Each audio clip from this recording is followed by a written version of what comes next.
Vous savez qu'on parle beaucoup des arabesques dans l'écriture arabe ou dans la calligraphie arabe. Les arabesques, c'est ces lettres qui montent comme des plantes vers le ciel, à la recherche de lumière.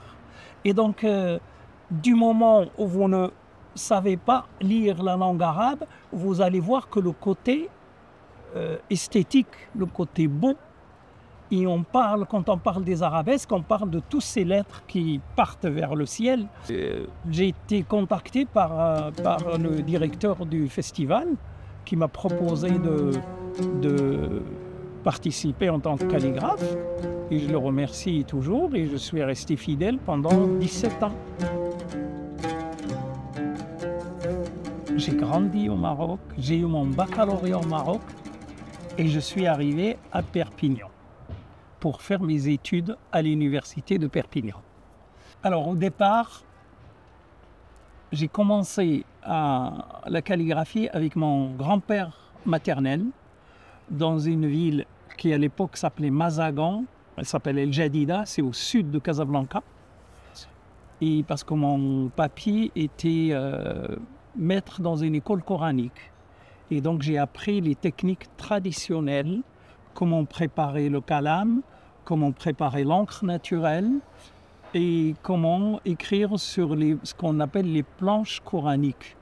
Et après les décorer, fabriquer des encres à partir des plantes, à partir de pigments, et puis faire tout ce qu'on appelle l'enluminure. Donc tout ça, je l'ai appris avec mon papy, mon grand-père. J'ai continué, quand j'étais ado, j'ai continué un peu à m'exercer sur les titres des journaux, sur les titres des affiches de films, parce qu'ils sont toujours écrits en très belle calligraphie. Et c'est en arrivant en France que j'ai fait un retour vers la calligraphie, comme si je voulais garder un contact avec ma culture d'origine et ma langue maternelle, qui est l'arabe, pour ne pas la perdre. Et donc, aujourd'hui, je suis fier de mes deux langues, qui sont l'arabe et le français. Ce sont mes deux langues pratiquement maternelles. Mais c'était une réaction. J'ai commencé à travailler jusqu'au jour où j'ai rencontré un très grand calligraphe irakien qui vit à Paris, qui s'appelle Hassan Massoudi. Et d'ailleurs, celui qui a dessiné ce t-shirt et tous les t-shirts qui sont vendus ici à Arabesque. Et c'est passé entre nous une sorte de contrat. Et puis je suis resté en contact avec lui. Je suis allé le voir à Paris, tout ça. Et ça reste toujours mon maître spirituel.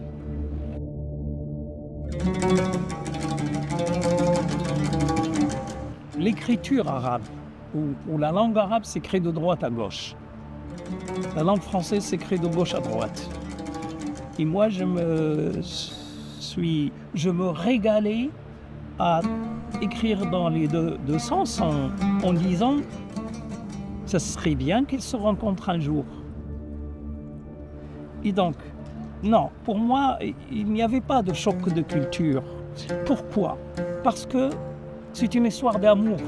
À vrai dire, si vous aimez une langue, vous allez l'apprendre très vite.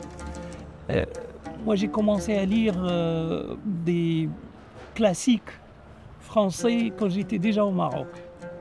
Et je rêvais de me rendre sur la tombe de Victor Hugo, voilà.